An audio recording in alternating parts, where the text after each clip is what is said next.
So right now I am here at the Barnes & Noble here in Shelby Township, and I am joined with Charles Dewandeler, who is a local guy from Michigan who has made it in Hollywood. And you have now gone on, not only are you an editor out there and have worked in movies for several years, you're now an author. Well, you've been an author, but you have a new book that's out. Yes, my first book is Black Ice. My newer book is Superheroes, Their Movies, and Why We Love Them. And I think you probably are interested in superheroes as much as I am with Yes. all the movies. Yeah, I was going to say, and people who watch the show have probably seen your ad on our show in the past. In the new book, Superheroes, Their Movies, and Why We Love Them, discover the answers to all the age-old questions. Is Superman the first superhero? What would Marvel be without Stan Lee? What happened to James Cameron's Spider-Man movie? Who is the most popular superhero? And who's winning the war between DC and Marvel? Superheroes, Their Movies, and Why We Love Them. On Kindle, Amazon, or BarnesandNoble.com, or any of these other great digital bookstores. The obvious question is, I know that it's probably answered in the book, but what can you tell us? Why are superhero movies so prevalent right now, and they've basically taken over the industry? Yeah, I think the biggest reason why people like superheroes is because they're fun and exciting, and the movies are exciting and can keep your attention for 2 hours. Yeah. There's a lot of action. There's a lot of comedy, depending on who's directing the movie. And that's what people like. When people go to see the movies in the movie theater, that's what they want. They want a popcorn movie that's fun, funny, exciting, has a lot of action. Let's go back a little bit and talk about, how you got to the point of becoming an author, because I know that you've been into the movies and have been, into video production. We actually have a history together. Our first job together was at Clinton Township Television as producers. Talk about going from that point, going to Hollywood, where you've been now for how long? I've been in LA for 12 years. 12 years. And kind of talk about your progression from Michigan all the way through to what you're doing now. So when I was working at Clinton Township Television and going to college, my plan was always to eventually move to Los Angeles. Okay. So after I finished college, I stayed there for a couple of years, saved up money, and then moved to LA, and just tried to make my way, just as starting from knowing basically nobody out there, trying to get gigs, editing and stuff. I edited a short film for free, and I got lucky because the director of that short film introduced me to the producer of Martin Lawrence Presents First Amendment Stand-Up. There you go. And I ended up getting to edit on that show. Wow. So my first professional gig was editing on that stand-up comedy show. Because here we are, and everybody who goes into this field, it's tough to get work, get paying work when you're a video person. And when we heard you're like, yeah, well, I'm just going to Hollywood, we're just all like, okay, man, we'll see you in a couple months, when you come back. But it's really awesome that you have made it out there in terms of landing that gig, and you've been working out there. I mean, you've lived and worked out there now for 12 years. Yeah, I'm not rich and famous yet, but at least I've made it over 50% of the people that moved to LA moved back within 6 months of moving out there. So you've beat that curve. At least I've been out there for 12 years, and I'm still, trying to make progress with my career and everything. So then you're out there editing, and you go from that. Your first book, Black Ice, how did that come about? So I've written 11 screenplays in my lifetime. Okay. And one of them I turned into a low-budget movie called Parody Movie. Yes. And which is great and available. Available on Amazon Prime. Okay. If you have Amazon Prime, you can watch it for free. If you don't have Amazon Prime, you can pay 99 cents to rent it. Okay. After Parody Movie, I was hoping that could open doors to get my other screenplays made, but I wasn't having any luck. So what I decided to do was take one of my screenplays, Black Ice, and turn it into a novel and start selling it as a novel to build a fan base or anticipation for one day seeing it as a movie, because a lot of movies get made from books. Yeah, right, exactly. So that was the inspiration for turning Black Ice into a novel. So Black Ice is then a novel, and then when did that come out? 2 years ago. 2 years ago. So that book lands, you're still writing in between then?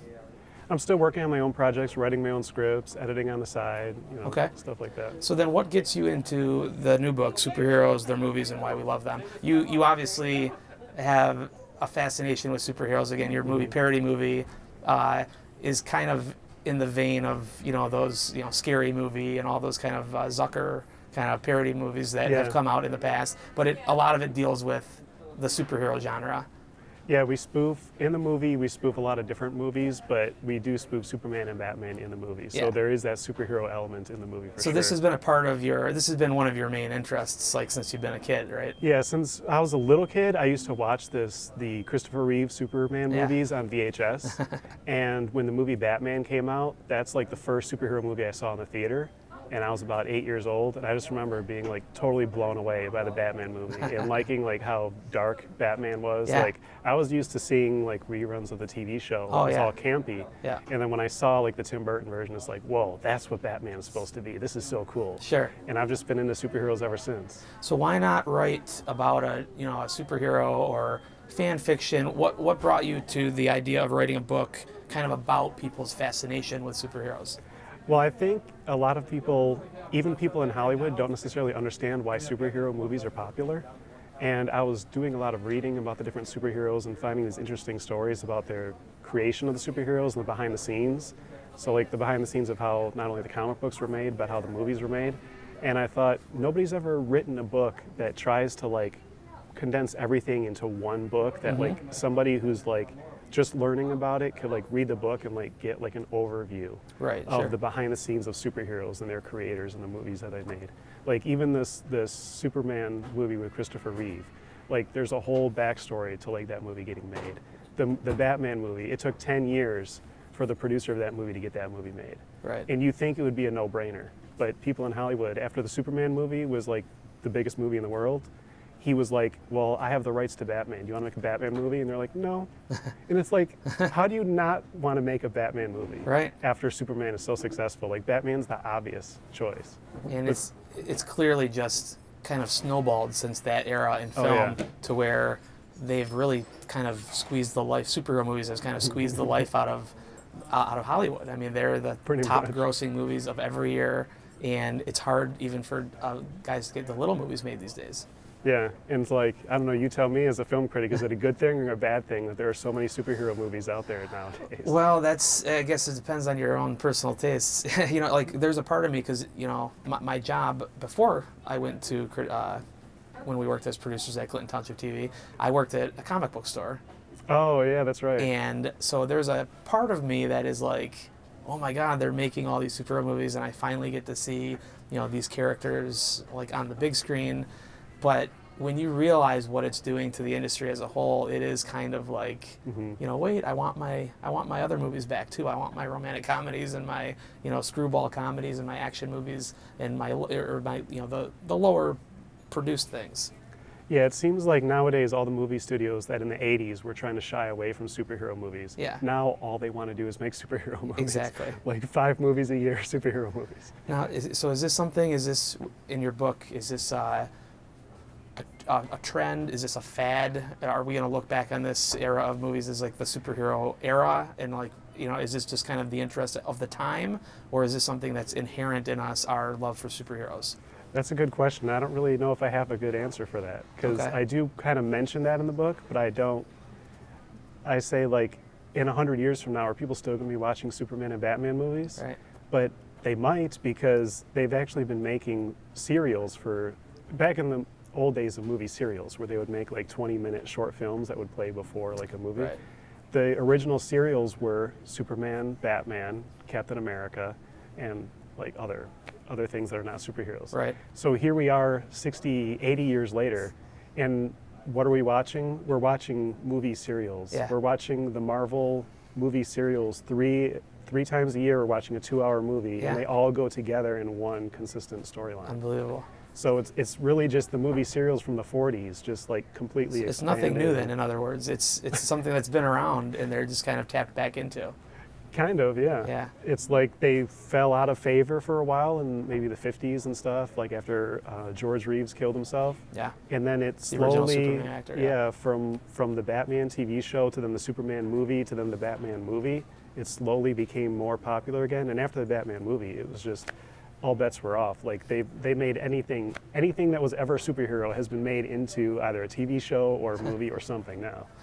What kind of people do you hope buy the book? Who's the book for exactly? Do you need to be a superhero fan, or if you just have a passing interest, are you going to be able to get something out of your book? Yeah, I tried to write the book for not only superhero fans who wanted to know more about the backstory of the movies and the comic books, but also somebody who just is interested in Hollywood or just interested in comic books or creative aspect and want to see like more of how that comes to be. Because like as somebody like me who writes and creates stuff, I'm always interested in the behind the scenes of how movies get made. Yeah. The behind the scenes of how it takes 10 years to get a movie made. Sure. And that's something that I think other people, even if they're not into superheroes, they might be into movies or something else, they might be interested in those backstories. Okay. Well, hey, as people out there might know, we have our upcoming Oscar Gala at the Maple Theater. Oscars are early this year, Sunday, February the 9th, but we do a big gala where we have all kinds of things going on at the Maple Theater. People dress up or don't dress up. They come out, they can have dinner, drinks, there's a photo booth, there's desserts, and we all watch the Oscars on the big screen together. But during the commercial breaks, we put on a humongous raffle. Just by going to the Oscar Gala, you get a ticket that gets you basically into the raffle, and we raffle off 50, 60 different items, all movie swag. You have been kind enough to donate to that raffle at the Oscar Gala signed copies of your books. Superheroes, their movies, and we love them, and Black Ice, both signed by Charles Dewandeler. So thank you very much for that. Are you a big Oscar guy? I watch the Oscars every year. Okay. Even if I haven't seen all the movies that are nominated, I'll watch the Oscars every year just to see who wins. It's unavoidable when you live out there, I'd imagine, too, to not get wrapped up in that time of year.